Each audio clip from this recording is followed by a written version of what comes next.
Hello there, guys. Hello and welcome back to Brave Founders Talk from Temi, an international software development company that designs, builds and delivers software for sustainable businesses and promising startups. You can hear, first of all, guys, that I've got a little bit of a cold, so apologies for that. I'm not sure if it's cold or hay fever, I'm not sure. But back to the topic of the day. We've got Brett Weir, founder and CEO of BrettOps, here with us today, our next guest on the show. Brett, thank you for coming on. How are you? I'm great. How are you? Good. Thank you. It's early doors, Brett's side, not so late Brett's side. And Brett did say just before we started that he's not so much of a morning person. So really thankful for him coming on so early. Brett, before we really get into the swing of things, what I want to do is just get you to describe what is it you do at BrettOps in a couple of sentences, just for our listeners. If I had to describe BrettOps in one sentence, it's a DevOps accelerator. So the general idea is that every company has foundational infrastructure problems. They all need places for developers to work. They need places for applications to run, so on and so forth. No company wants this as their core competency unless they're literally an infrastructure company. And so when you have the early stages of a startup and you're trying to figure out how everything's going to work, the last thing you want to be worrying about is, how do we actually deliver this application to someone? And so that's kind of what I specialize in is if I have a thing, how do I make it go somewhere else and do it consistently, accurately, and every time? And that's kind of what it's all about.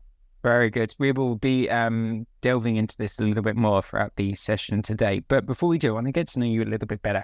More on a personal note, I like the listeners to get to know I always say it, but the guy, the man, the woman behind the machine, whoever we have on normally. So, Brett, fast, rapid questions I want to ask you. They will be yes, no, or kind of short answers for me. So, team or independently? I am definitely a solopreneur, although I am, that's a point of personal growth where, learning how to delegate, learning how to bring more people on board. BrettOps currently has 1.5 employees. 1.5? Yeah. I have myself, and then I have a part-time employee who helps out with front-end development and bookkeeping and just a lot of things. Yeah. Mm-hmm. That makes more sense, 1.5. Okay, cool. Are you a risk taker? I think if there's an ethical dilemma, I tend to be more willing to take a risk than otherwise. I think I'm kind of a homebody, by and large. But definitely. Sometimes my desire for self-preservation is outweighed by the desire to be right about something, and that's when I'm more likely to take a risk. Very nice. Okay. Tell me, if you were a programming language, what would you be and why? Python. I like Python. It likes to be understood. It endeavors to be understood. It's not all about putting on airs. It's not all about making sure that everyone knows how great it is. It just wants to be used and it wants to be appreciated. Amazing. Interesting. Okay. Tell me, what is the coolest tech gadget you have ever had? Coolest tech gadget? That would have to be my Integra 7. It's a 16-channel sound module. I'm a musician. I was a musician long before I was an engineer. So it's a thing that I can hook up a MIDI controller to it or something. And it has every sound patch that Roland has ever made. It's got multiple synthesizers in one box. It's rack mount. I can plug it into any computer I have, and I can take my hardware audio system wherever I go. Interesting. That's got to be the coolest. We would talk about this and the musician past that you've got in you as well, because that would be interesting to see how that kind of has worked with your engineering in future. Okay. Tell me, if you could collaborate with any tech visionary or inventor, who would that be and why? The first name that pops into my head is Mitchell Hashimoto. He is the founder of HashiCorp. I think the work that he's done has been fantastic in making infrastructure engineering a more inclusive space. I think he's contributed a lot to open source, and I think a lot of what we take for granted in the infrastructure as code and automation space would not exist without his work and the work of his co-founders. So it's interesting. It's a great place. I thank you for that answer because a lot of the time I've been getting Elon Musk, and I think it's because everyone's on the spot. It's just the first thing what comes to their head for sure. It's just okay. If you could kind of magically acquire any tech skill, which one would it be and why? Let's see. I'd probably. Oh, I don't want to rush into this one because I feel like this could go. One chance. Let's see. I think I'd probably want to. I'd want to dive back into like really low level systems programming. It's one of those things that I think nowadays the layers of abstraction just keep building and building, and nobody really knows what's going on underneath under the hood. But there's a lot of system level things that we all take for granted, and so just really ripping open some ARM processor and reading the data sheet front to back.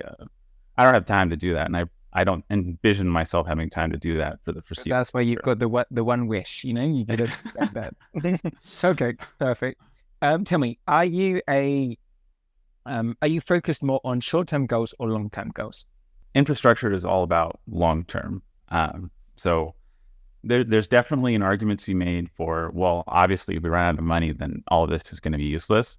But if we don't run out of money and we do keep going, and the last thing that any company wants to be worried about is how do we actually do anything with this house of cards that we built? How do we keep it from falling over?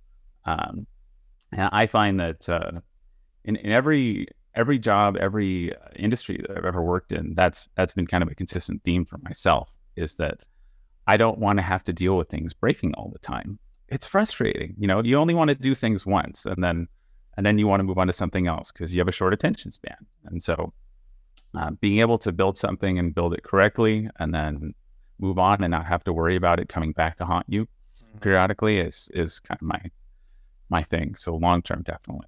Yeah. Very interesting. Okay. Next one, 2 more. Which factor is more crucial for success in entrepreneurship? Innovation and ideas, or strategy and execution? Why? Strategy and execution by far. So everybody's got ideas. I've got ideas. I had an idea this morning. I had 10 ideas yesterday. Am I going to do any of them? Probably not. They're probably going to sit in my notebook and only to be reviewed by me in about a year from now.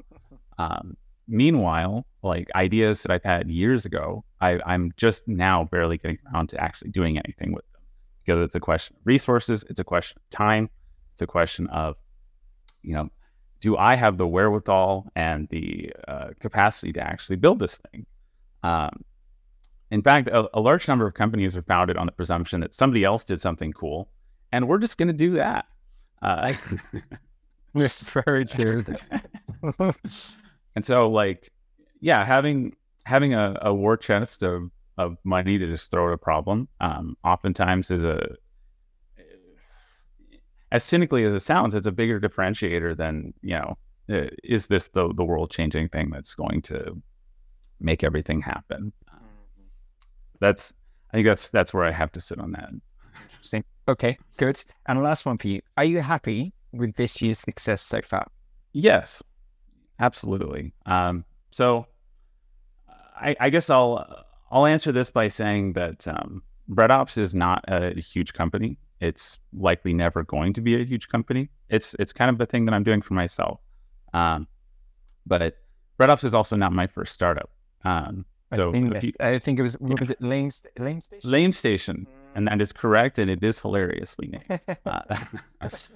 So Lame Station was something that I did several years ago. It was a DIY game console. You program it up. I wanted to teach kids how to solder and program and do all that stuff. So I spent years on this project, and it was a massive undertaking. With custom firmware, custom hardware, custom everything. It used a language that no one had ever heard of. It's just anything that could be difficult about that project was. And I think the thing that I learned about that experience is that, well, when you run out of money, you run out of money. And that's kind of a problem. It's like having fuel in the tank, right? And there's limits on what any individual can do. That was kind of where I first got my struggle with, well, if I'm doing this as an individual, how do I actually How do I scale up operations? How do I get more people involved? How do I build a community around it? So I've taken a wildly different approach with BrettOps. And I've kind of started it under the presumption that I don't really care if it's successful, in the traditional sense. Like, I'm not trying to IPO. I'm not trying to have a grand exit. I just want to have some control over my schedule, my life, how I prioritize things. And I want to be kind of a neutral third party that can kind of, hey, no, that's not working. Like, we need to do something else. And I think, by and large, I've been able to achieve that in this past year. I actually initially founded BrettOps for tax reasons. I wanted to be able to, be as tax efficient as possible and have that kind of arm's length relationship with companies that I work with. And I have that, and it's been pretty great. Tell me about this, because you mentioned that obviously only been a year since you started BrettOps. With this, what was you said obviously you had some reasons there, tax reasons as well, having more control. What was that moment that made you actually go out and start it? Because obviously we say a lot of the time that it's one thing to have these ideas, as we've just said. It's another thing to put them in place. What was that motivating factor for you to actually do it?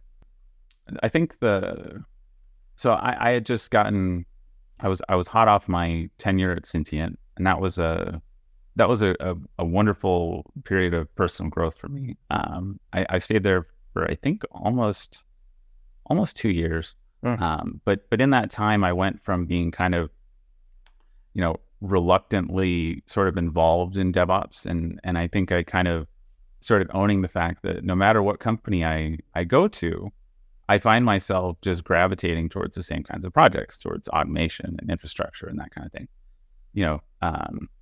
It's like nobody really cares about CI/CD, but everybody needs CI/CD. So I think towards the end of my time there, I was the head of infrastructure. We had built Kubernetes clusters. We had built all these things.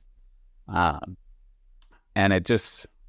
I think at some point I just kind of decided, what if I stop fighting this and I just kind of see what would happen if I just went with it, and see what this is. And, that experience, I'd also, I saved up a bit of a war chest, because, my expenses are pretty low when I'm working a full-time job. If this doesn't work out 6 months from now, I'll get a job somewhere else and it'll be fine.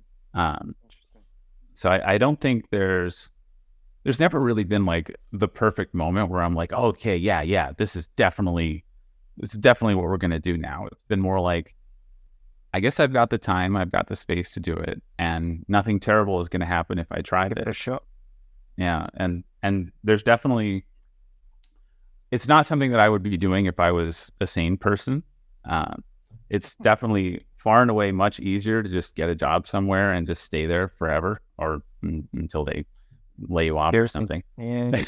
But I don't know. There's been a lot of entrepreneurship in my family.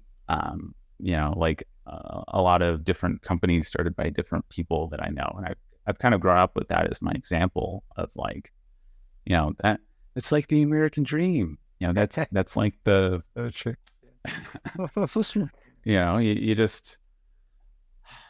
I can do something that pays a lot and, just kind of takes care of all my bills, and I can go on vacation 2 weeks out of the year, or I can just try to do something that, I guess for all intents and purposes, literally has my name on it.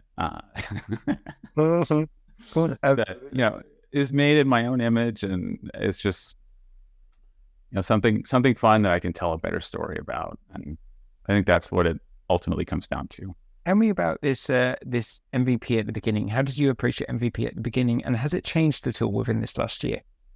Yeah, MVP is a good question. So, like, what is the MVP of BrettOps? I think, by and large, infrastructure follows a pattern of sort of a continuous spiral upwards. So you go through successive iterations of things just being kind of terrible, and then being less than terrible, and then being kind of okay, and then being pretty great. But each layer kind of builds on the previous one. So technically, the MVP of BrettOps is doing absolutely nothing at all. It's like, hey, let me help you guys just, keep the building from being set on fire. But as we go, I'm kind of building up this platform of what I like to call the BrettOps ecosystem, which is a catalog of CI/CD pipelines, a catalog of build containers, things like that. Things that I've built in various capacities over the years, and I've needed them consistently over and over again. So that when I'm asking the question, how do I release a Python package, I'm not just, let me go write a CI/CD pipeline and spend the next couple of days figuring this out, and then let me figure out how to apply it to your project. Where it goes from there is, well, here's my Python packaging pipeline, which try saying that 5 times fast. And I'm not even going to try. I'm definitely not going to try. I just recommend it, and I could keep going. I mean, there's like the Python packaging pipeline to a private, PyPy repository. I mean, it's just you can't talk about Python packaging without it being kind of ridiculous. But I'll try after this recording. Highly recommend it. Yeah, after the camera's on. But so once you have this little atomic piece of infrastructure built out, then you can just kind of use it. And now my job is that much easier. So that from a technology standpoint, there isn't really an MVP. It's just kind of like, this is just going to get better as we go, which is kind of how infrastructure works. From a business standpoint of what's the minimum viable product for being a company, it's literally just being a contractor at some place. And that's kind of my starting point. So I have what I like to call the 3-point plan, which is like my totally random, not at all well thought out business plan. And so point 1 is go be a consultant at some company, or multiple companies, or whatever. Work with them, understand what their problems are, maintain the arm's length relationship so that I can, take the feedback and then go do other things with it. Point 2 is establish an online presence. Be a person of authority. That's kind of where I'm at right now. So like working with the blog, building out my repository of open source projects that all kind of work together. That process has also helped a lot with kind of understanding what it is that I'm building, because it turns out that if you can't explain what you're doing to someone, then you probably don't really know how it works anyway. So that's point 2. And then point 3 is identify opportunities for applications and services that kind of support and enable the previous 2 things. So my ability to work with customers, my ability for people to adopt BrettOps ecosystem pipelines and other capabilities that I offer. And I think I'm not at that point yet where it's like, okay, well, we're going to start making a big cloud service or something. But I think it's getting there. There's random ideas and things that I'm starting to flesh out and kind of identify whether they're feasible and how they work in practice. But the beautiful thing about this arrangement and the 3-point plan system is that I don't actually have to worry about going broke while I'm doing this. And that's been a big differentiator, is that when I did Lame Station, I had the idea that, I'm a dreamer. If I commit to this, I can do anything, blah, blah, blah. And that was great. It was certainly inspiring for myself, and it made it for great, Facebook fodder or whatever. But what it didn't do is pay the rent. And it turns out, yeah, this is going to be a recurring theme. Is that I for all intents and purposes, I did it for 3 years, and the fact that it lasted that long was amazing. But I did not have a plan for keeping it going. It was more like, if only I can get to the next milestone. I think that's how a lot of startups operate, is that they're just like, what's my exit? I can't wait until I can IPO or get my huge valuation and make $50 million. And that's all fine and great, but what if you don't want to have an exit? What if you just want to live a good life that, kind of looks and feels the way that you want it to look and have, not just inherit another boss. Tell me about that. You're saying there, obviously, you were at Lane Station. You had, let's say you had Lane Station for 3 years. How do you know when to call it a day? Or, apart from obviously when you've got no money left. That's different. But how do you know where to call it a day safely? And before that, there are obviously moments you were saying you were trying to get to the next milestone. What would be your advice to yourself now and to other entrepreneurs that would say, when do I need to know to cut and run, basically? I suspect that this might be a controversial opinion because there's lots of evidence of people doing something to the contrary, in the wild. But I think you need to be able to pay yourself. And once you stop being able to pay yourself, it's time to start reevaluating things. So the idea that, I'm just going to live on ramen, I'm going to go to the gym to shower, and I'm going to, couch surf. It's like, I'm sorry, but that's not a good lifestyle. And again, it goes back to the whole like mythos of, well, if you're a founder, you really gotta commit, you gotta do everything, you gotta hustle, grind, blah, blah, blah. And that's true up to a point. Like, you do have to make sacrifices. There's lots of things that you can sacrifice, by the way. You can sacrifice visiting friends, you can sacrifice, bringing home the big paycheck, you can sacrifice getting to visit family, blah, blah, blah, blah, blah. What I discovered from doing Lane Station is that you can't really sacrifice your health.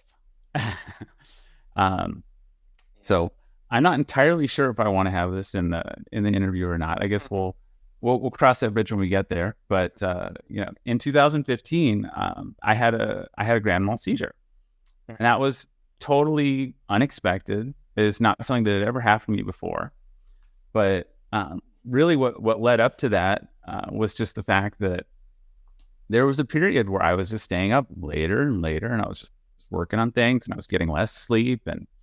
And by the way, this is like total Silicon Valley, like, what everyone talks about. It's like, you just gotta have some caffeine. Let's just do 2 hours a night. You gotta maximize your sleep. Blah blah blah.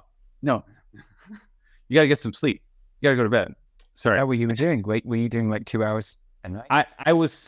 I'd never been able to get that little sleep, but I was, I was like, just my sleep schedule was totally off, and like I was getting far less than I should have. And so a few months, maybe years of doing that. And then eventually, you just, that's it. And so, yeah, that was a pretty difficult lesson, because not only, did this thing happen, it was like, oh God, a loss of consciousness episode.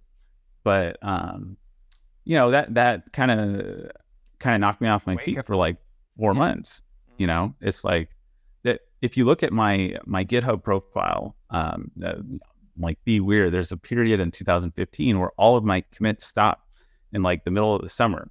And it's like, I look at that, and every time I go back to that, I'm like, this is a constant reminder that you cannot sacrifice your health. And so what have I learned from this lesson? Or what lesson am I taking from this is that BrettOps is completely and totally structured around my health now. So I exercise. I wake up every freaking day at the same time, by the way. And I go to my little workout session downstairs, and I drink a protein smoothie, and I'm getting more sleep, and I take melatonin, and I do all this other stuff. And like, I don't even start working until I've done all the bare essentials for, how to maintain my own health and well-being, so that, when I go to the doctor and I get my physical, he doesn't look at me funny and like, we really need to talk about where this is going. Now he's like, good job, bro. This is great. That's a really, really important story for a lot of people to hear, because obviously people are doing exactly the same thing, and it is that wake up call people need sometimes. They think everything's going to be fine until you hear something like that, and then you feel like, actually, no, it's definitely not fine. It's not going to be fine. So, absolutely. Okay. Brett, thank you for sharing that, because I think that's a really, really important part and really, really useful for a lot of people. Because I always ask, is one of the questions I often ask is this work-life balance. And I was going to ask it at the beginning of our conversation, but then I just moved on because we had too much time. But actually, it shows how important that is for you. Right. Everyone. Tell me, what has been the most difficult challenge this year at BrettOps?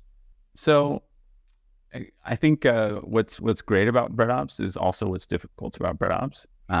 So like when I was doing Lame Station, I had all the time in the world and no money.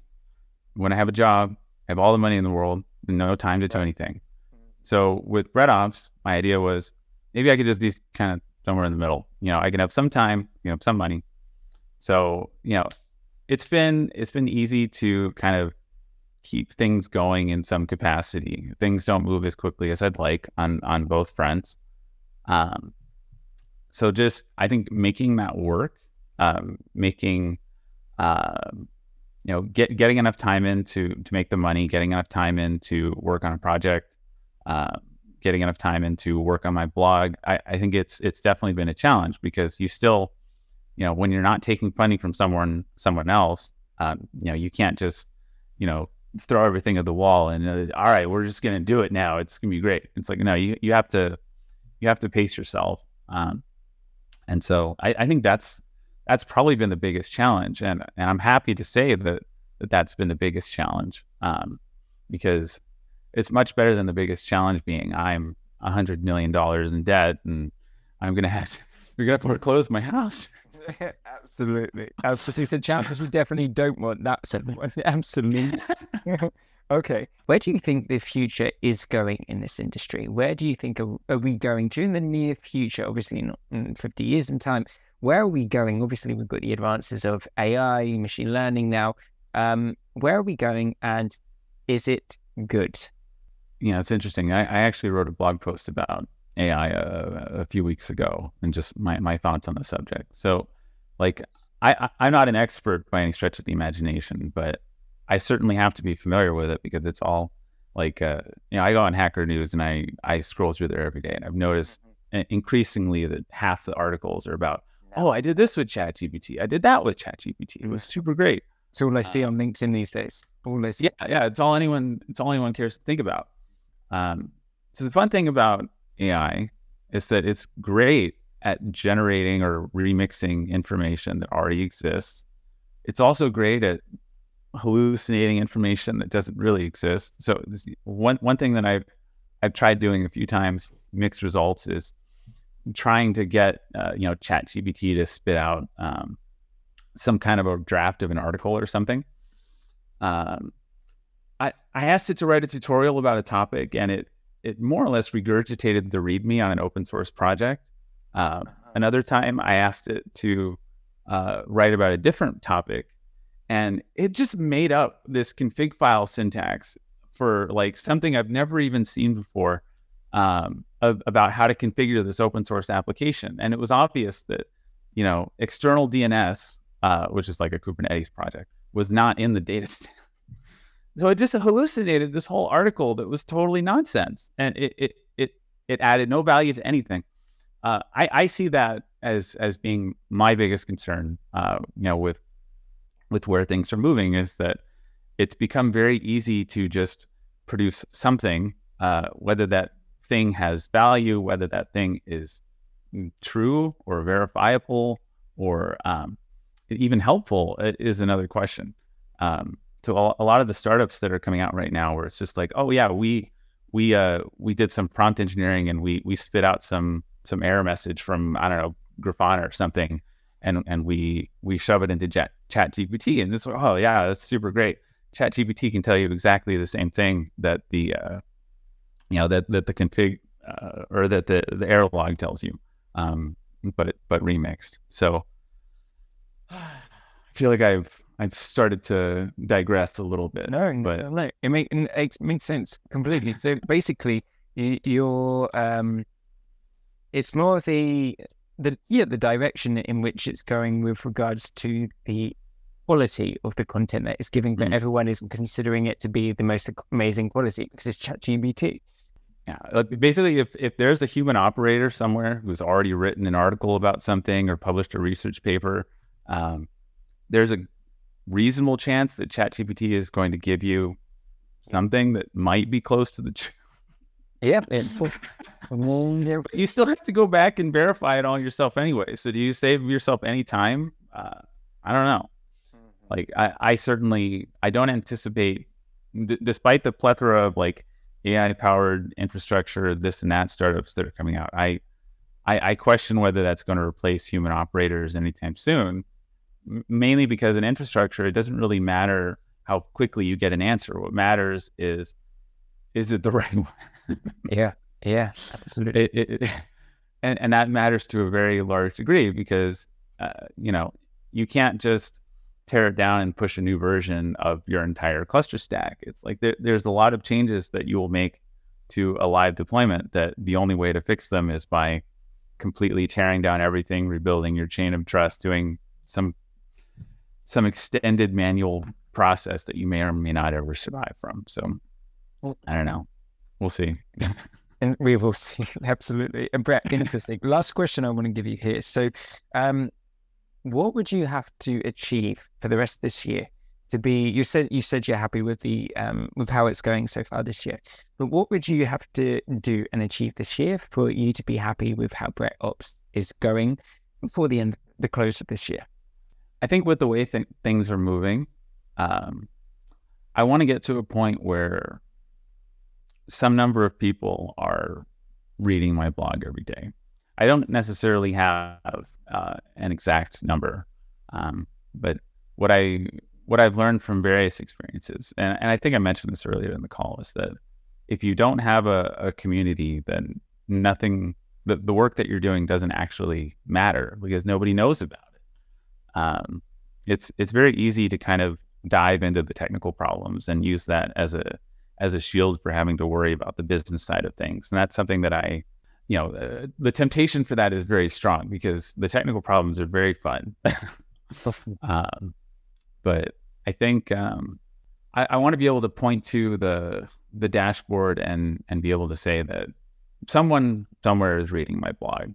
And I will say that while it's not particularly impressive at this point, like a few months ago I had no one reading my blog, and then 2 months ago I had 30 people reading my blog, and now I have like 70 or 80 people, reading my blog as of like a week ago, which is it's not that impressive, but it's going in but the it's right something. direction. It's not just down at least, isn't it? It's going up. Right. Yeah. Like when the chart starts to go like this, I guess, I don't know what it looks like on your side, but one of those directions. It feels good because it feels like something that I'm doing is working. And building a community is not something that comes naturally to me. As we discussed, I'm kind of an independent operator. I kind of like to do my own thing. But the fun thing and the worst thing about having a business is that everything that you're not that great at, you still kind of have to figure out how to do it. I mean, it's not like you can't just go and, become a specialist in some random area and get really good at, fixing the widget or, that very specific random programming task. You have to learn and understand and be familiar with everything that's happening. And so, naturally that means that if I want BrettOps to be a thing, I need to learn how to become a blogger and a content marketer. And I guess, by extension, a podcast. There's just one thing I hear a lot from a lot of entrepreneurs, a lot of leaders and speakers that come on the show is you have to wear so many hats at the beginning, at least. And it's one of the hardest things, but a lot of the time enjoyable and something that you can learn so much from. So wearing lots of hats, it comes with the name badge. Unfortunately. Brett, thank you so much for coming on our show. It's been so amazing to pick your brain and to hear everything that you're doing. I wish you and BrettOps all the luck, and hopefully in a year's time or so we'll speak and we'll see how it's going. Hopefully, whatever way it was on your side. I don't remember, but yeah, thank you very much. It's been a pleasure being on the show.